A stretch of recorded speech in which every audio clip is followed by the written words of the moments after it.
I recently started rewatching the 2011 remake of Hunter x Hunter, a popular shonen anime made by Yoshihiro Togashi, and during my first viewing of the series, I thought it was incredible, but weirdly, I've been enjoying it more whilst watching it for the second time, so I've decided to review the entire series, but covering the entire series in one video is obviously not gonna work, so I'll be talking about the first two arcs in this video, the Hunter Exam and the Zoldyck Family arc, which are probably the ones I like least. Not to say I don't like them, but in comparison to some of the other arcs, these ones are just good at best. However, before we get any further, I'd like to stop for a moment and say that if you do enjoy this video going forward, then please make sure to smash that like button, leave a comment down below, and hit that big red subscribe button, because I'm currently aiming for a total of 1,000 subs by the end of the year, and any help in that goal would be much appreciated. But with that all said and done, let's begin talking about Hunter x Hunter.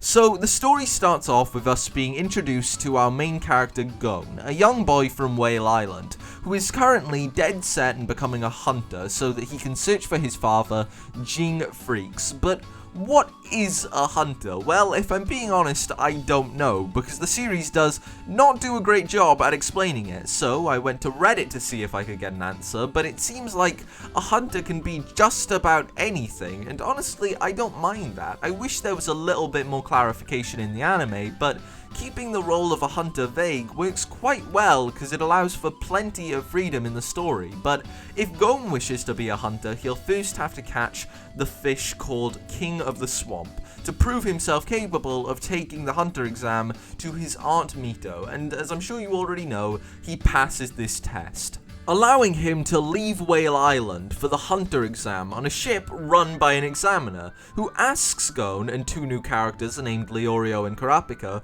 why they wish to be hunters, and at first, Gon is the only one willing to answer. The other two aren't so willing to explain themselves until they realize they'll fail unless they do. So we get to hear Leorio and Kurapika's reasons for becoming hunters. Leorio says it's because of money, and he isn't really lying, but he isn't really being truthful either, unlike Kurapika, who comes right out and explains his plan for revenge against a group of bandits called the Phantom Troop that massacred his clan 4 years prior to when the story takes place. And I quite like this moment because it's our first real sign that Hunter x Hunter is a little darker than it appears on the surface. But back to the exam, which hasn't even really started yet, because the first two episodes are really just used for getting to the real starting point, and yeah, we get some cool moments on the way there, like Leorio attempting to kill an old lady, but sadly, it just kind of felt like padding to me. However, that isn't the case for episode 3. Because episode 3 shows us the actual start of the Hunter Exam, and I really love this episode as not only does it introduce plenty of cool and interesting characters like Killua and Hisoka, but it also kicks off the exam in a really creative way. The first phase of the exam is an endurance test for both the body and mind, and this test is extremely simple. All you have to do is follow the examiner to the second phase of the exam. So yeah, I've got to say I really like this part of the exam, and due to it being such a simple format, Togashi was able to build on characters a lot more. It gave Gon and Killua a chance to become friends, and it built on both Leorio and Kurapika's characters by explaining their motives a bit more. Leorio wants money, not because he's greedy, but because he wants to be a doctor, and if he wants to go to medical school, he'll need money, and Kurapika explains that the Phantom Troop did more than just kill his clan. They ripped the Crimson Eyes from each member of the clan's corpses so they could sell them, with not even the children being spared their cruelty, making the Phantom Troop much more threatening and sinister. But moving on, because the first challenge does actually take a turn when when the participants of the exam enter the Elegy Wetlands, a swamp full of monsters that use deception to catch their prey. And during this part of the exam, we see a bit more of Hisoka, a character that's already been introduced as a sort of lurking evil, if you will, because the first time we see him, he makes another man's arms just disappear and turn into nothing but flowers. So we already know he's dangerous, but during this part of the exam, he proves just how dangerous he is by wiping out multiple other participants all on his own, and then he fights with Leorio, who doesn't really stand a chance against Hisoka. Which is why Leorio would probably be dead if it weren't for the help of Gon, who decides to go and look for his friends even though it could cause him to lose the exam, unlike Killua, who just keeps running so that he can catch up with the examiner, which already puts a rift between Gon and Killua's characters. They're both good friends, but Killua is more of a realist who doesn't go out of his way to help people, while Gon will do whatever he wants even if it seems impossible. But even though Gon can try something, that doesn't mean he'll be successful. In fact, Hisoka absolutely destroys both of them, and if it weren't for Hisoka just being a battle freak and, well, a freak in general, Gon and Leorio would have been killed right here, right now. But of course, they aren't killed, and Hisoka actually carries the now knocked out Leorio to the second phase, while Gon and Kurapika run together. And honestly, I like when Hisoka does things like this, because it shows he values potential, and if he sees it in someone, then he's willing to nurture it, because above all else, he enjoys fighting, so why allow Leorio to die when he could possibly be a worthy sparring partner someday? But now on to the second phase, which is probably my least favourite part of the exam. Because all it really did was broaden the idea of what a hunter is by introducing gourmet hunters, so really it kind of just felt like a bridge from one phase to another, and that's not to say it wasn't creative, because it definitely was. And again, it wasn't just a random challenge for the sake of it. Phase 2 was purposely made to test the resourcefulness of each and every participant. But that was about it. The only thing that got me hyped while watching this phase was the introduction of Netero, the chairman of the Hunter Association, because his character would actually be important for the rest of the exam and some later parts of the story as well. But Menchi and Buhara just felt like they were added for the sake of it, something that Hunter x Hunter rarely does. Most characters in the show feel like they have a bigger purpose, but these two just don't. And even though they were funny at some points, I just did not like them at all. But before we move on to the third phase, we get a short intermission which builds on Killua's character quite a bit, because we learn that he's actually from a family of assassins, and at first I didn't like this. It came across as just another edgy character who game ends people, but as the story continues and we learn more about him, he becomes a far more sympathetic character that I quite like. But enough about that for now, because I'll be talking about Killua a lot throughout this entire series, as I think the way his character morphs is absolutely incredible. So I'd now like to move on and talk about the third phase of the exam, which offers a very different challenge from the first two, because unlike a simple marathon or cooking challenge, this one actually picks up quite a bit when it pits our characters up against real criminals, one of which even being a mass murderer. But what I like about these individual fights is that all of them are unique and show off the character's personality more than anything else.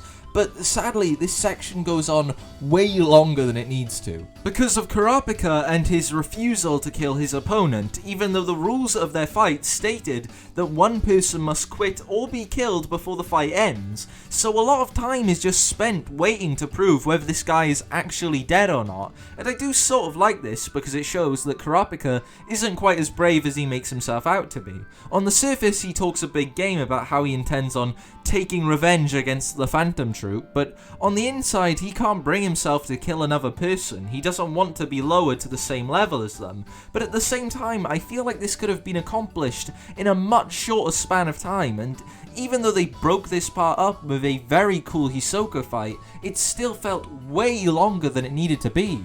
And I think people tend to forget about how slow this part was because of Killua versus Jonas the Dissector, a fight in which Killua straight up rips this guy's heart out in the blink of an eye and then hands it back to him after he's already dead. And yeah, this was a very cool fight, but despite that, Trick Tower was still too slow. Like, they spent half of an episode playing rock, paper, scissors because they had to overanalyze every single move, and we even get some downtime after Killua's fight, where Leorio is left to reflect on some of the bad decisions he made during the third phase because of a character called Tonpa, who's been around since the beginning of the exam, but I didn't think it was worth mentioning him because he plays quite a small role. However, I did like him during Trick Tower because he posed an actual threat to the group, as everything they did in Trick Tower was decided via a vote.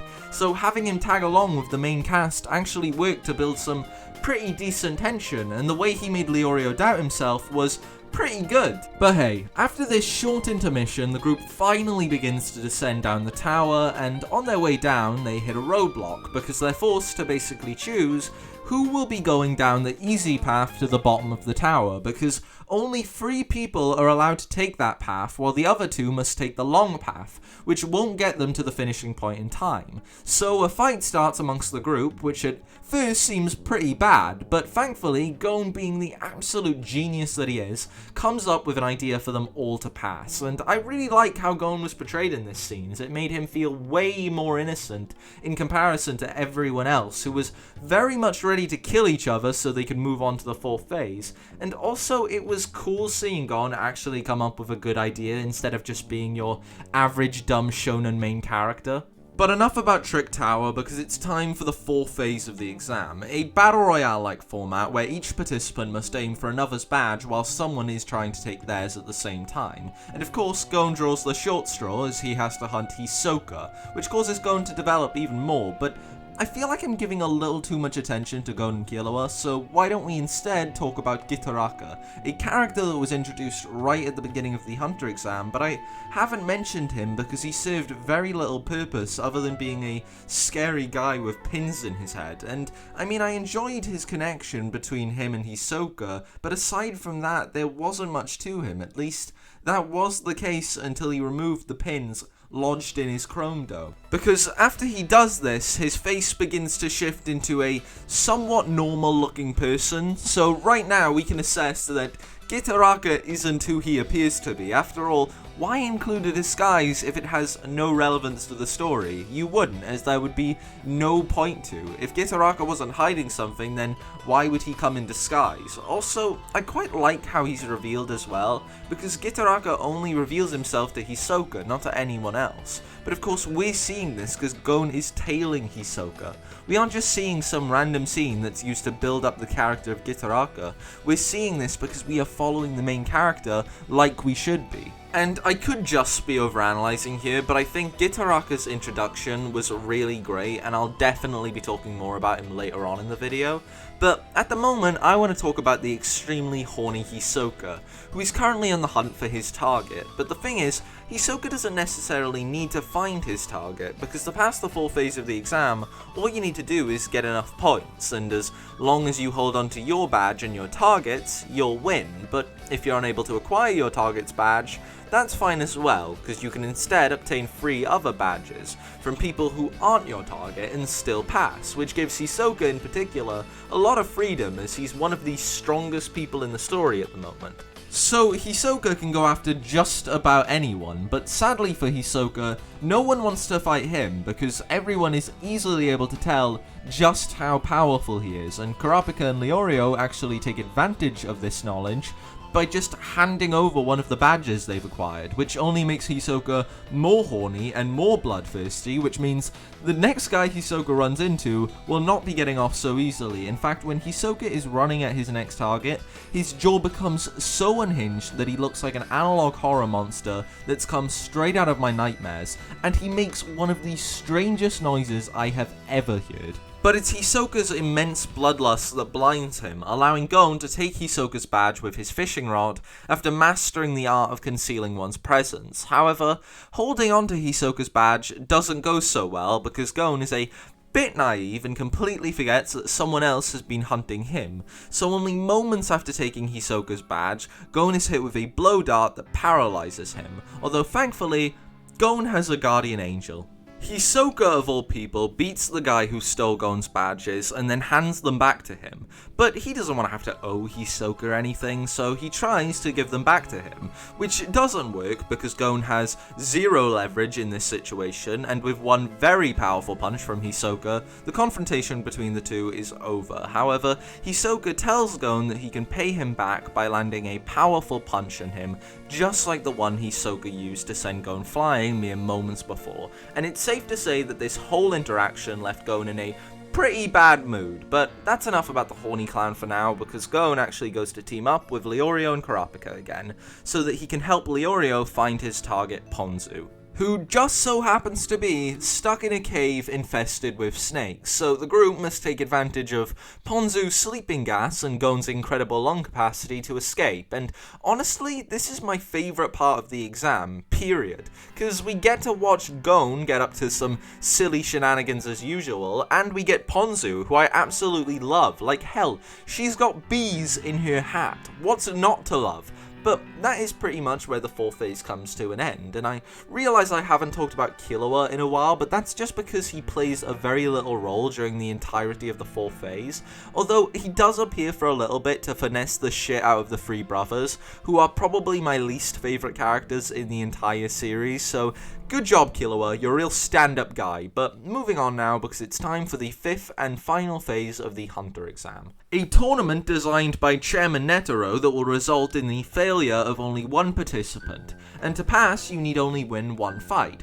Gon is up first, and his fight is against another rookie called Hanzo, and I haven't mentioned him yet because up until the final phase of the exam he's pretty much just comedic relief. However, during his fight against Gon, he stops being that goofy side character and absolutely destroys Gon for about 3 hours straight, even proceeding to break poor Gon's arm because the match cannot end until one person quits, and the two fighters aren't permitted to kill each other, so Hanzo attempts to beat Gon into submission over a period of 3 hours, but no matter how long the fight continues, Gon refuses to give up.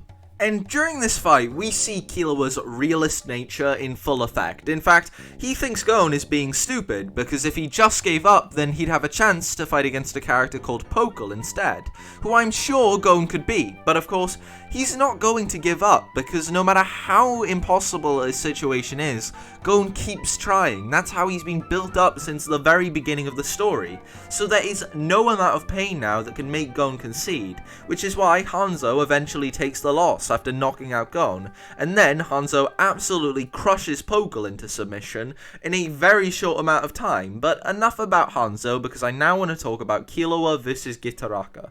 Because during their fight, it's revealed that Gitaraka is actually Elegy Zoldyck, elder brother to Killua Zoldyck. And Elegy is one manipulative bastard, because during his fight with Killua, he attempts to convince his little brother that his dream of becoming friends with Gon isn't possible, as Killua is a killer, and if he does become friends with Gon, he'd only end up wanting to kill him one day anyways.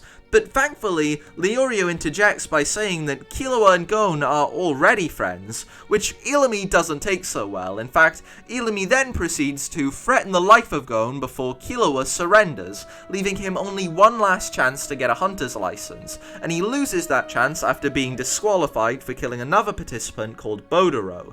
And after being disqualified, Killua then decides to head home, all whilst Gon is still asleep. And this whole fight was really just depressing, because it proves once and for all that Killua doesn't want to be like his family. He wants to have friends and have fun like a normal child, but yet he grew up in an environment where killing was commonplace, so he never had a chance at any of that. But Gon didn't care about Killua's past, which is why Killua gained such a huge attachment in such a short amount of time. He isn't an edgy character that gay-mens people, he's just a kid that grew up in a bad environment, and as a character, I prefer that way more. And before I move on from this fight, I just have to acknowledge how incredible the soundtrack is for Hunter x Hunter. Like, I first realized when I heard the Zoldyck Family theme that plays during Killua and Illumi's fight, but in reality, the whole series is just packed full of absolute beats. Like, go and listen to the Eido Lunatic, because you will be floating in the pure vibes, and trust me, I'll be talking about the soundtrack again later on in this series, because it's fantastic. But moving on from both the fight and soundtrack now, because it's time to talk about Gon, who wakes up after his battle with Hanzo as an official hunter.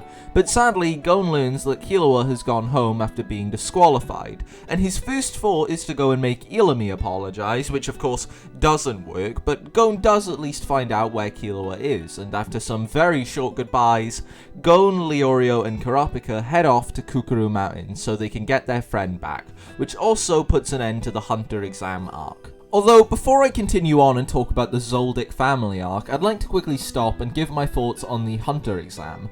First, I want to mention characters, because I believe that Hunter x Hunter's strongest aspect is its characters. Every story has a strong suit. For example, One Piece's strong suit is its world building, and that's not to say it doesn't do other things well, but its world building is its best aspect, and likewise, Hunter x Hunter's best aspect is its characters. At heart, it's a character-driven story, and I love most of the characters in the series because so many of them have such compelling histories and motivations, but still, I'd like to single out two characters in particular, those being Kurapika and Hisoka. I found Kurapika to be a very good character because despite his need for revenge, he's a pretty innocent person that doesn't want to kill people, and I thought that was pretty beautiful in a way. He wants to kill each and every member of the Phantom Troop as he believes that's the only way to avenge his clan, yet at the moment he's just not strong enough both physically and mentally. However, I primarily like Hisoka because he's unpredictable in nature,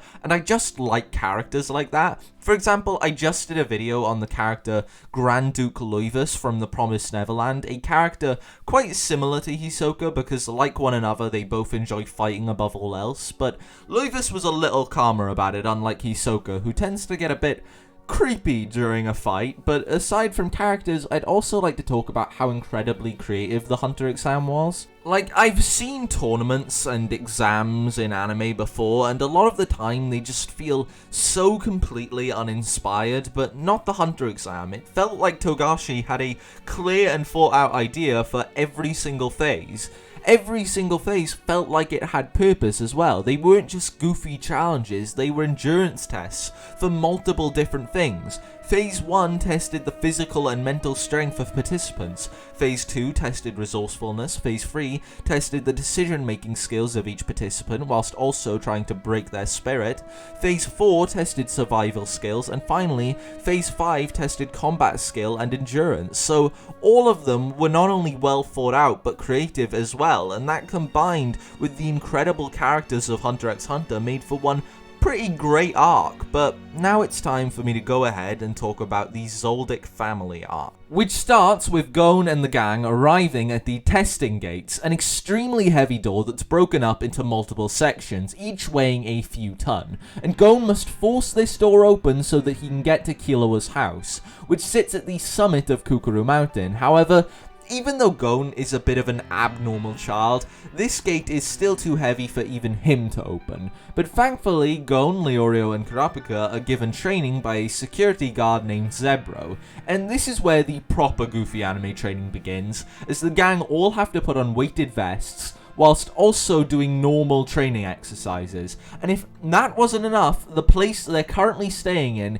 is full of items that weigh far too much, so the gang gets beefed up in a very short amount of time. And after getting enough training, Gon, Leorio and Kurapika push open the testing gate together and begin to make their way to the butler's house. However, standing in their way is one apprentice butler named Canary, who absolutely destroys Gon for quite a while, which kind of makes Gon being beaten up a bit of a trend by now, but let's ignore that because I do really enjoy this moment. It puts into perspective just how much Gon cares about his friend. He's willing to take the beating of a lifetime just so he can see see him again, but he's not ignorant enough to not understand the position Canary is in. She cares about Killua as well, but she just can't do anything for him due to the position she's in. So I think even if Gon could fight her, he wouldn't, because despite him being a shonen protagonist, he's pretty emotionally mature, and he doesn't just answer every complication by hitting stuff, and I thought that was pretty cool. Also, Leorio and Kurapika's reaction to this is quite good. They just stand there because they know that they can trust Gon.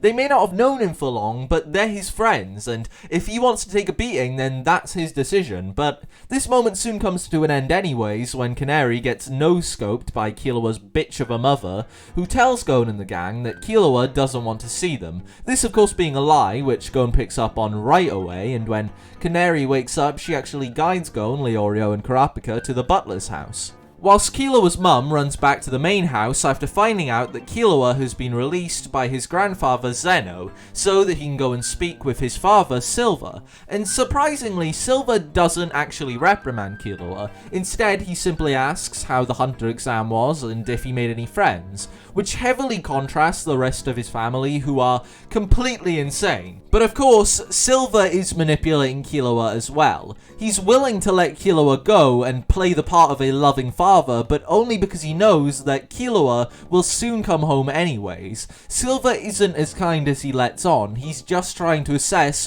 what would be best for Killua right now. And I didn't mind that. I enjoyed Killua's family having different opinions about what he needs. But just because Killua has been allowed to leave by his father, that doesn't mean the arc is over yet. In fact, the head butler, Goto, actually tests Gon, Leorio, and Kurapika before they can go. The test is pretty simple. Goto flips a coin into the air, and then Gon and the gang must guess which hand it's in. This starts off pretty simple, but eventually, Goto starts doing some of the wackiest tricks with this coin that makes it almost impossible to track. However, Gon is able to guess correctly every time, and thus the game is over with Killua and Gon being reunited. But before I move on, I want to point out just how cool Goto is, not just because of the coin tricks mind you. I think he's a good character because at heart, he just wants to protect Killua. He's incredibly loyal to the Zoldicks, so of course he had to test Gon, Leorio and Kurapika because he's entrusting them with the safety of his master. He's not a cold-hearted monster that simply wants to take away Killua's freedom. He just wants his master to be safe, and that raised his standing in my books a ton. But after that, Gon, Killua, Leorio and Kurapika leave Kukuroo Mountain before going off on their own journeys and meeting back up again in York New City, because they believe that Hisoka and the Phantom Troop will be there. However, that won't be happening until after the next arc, which means we'll only be following Killua and Gon as they attempt to get some money and training in at Heaven's Arena. But this video is already way too long, so I'll be talking about Heaven's Arena in the next episode. And I gotta say, I can't wait to make the next video, but again, that's all for now, so remember to like, comment, and subscribe if you enjoyed, because it really helps me out. But as I said before, that's the end of the video, so goodbye to you lovely, lovely people.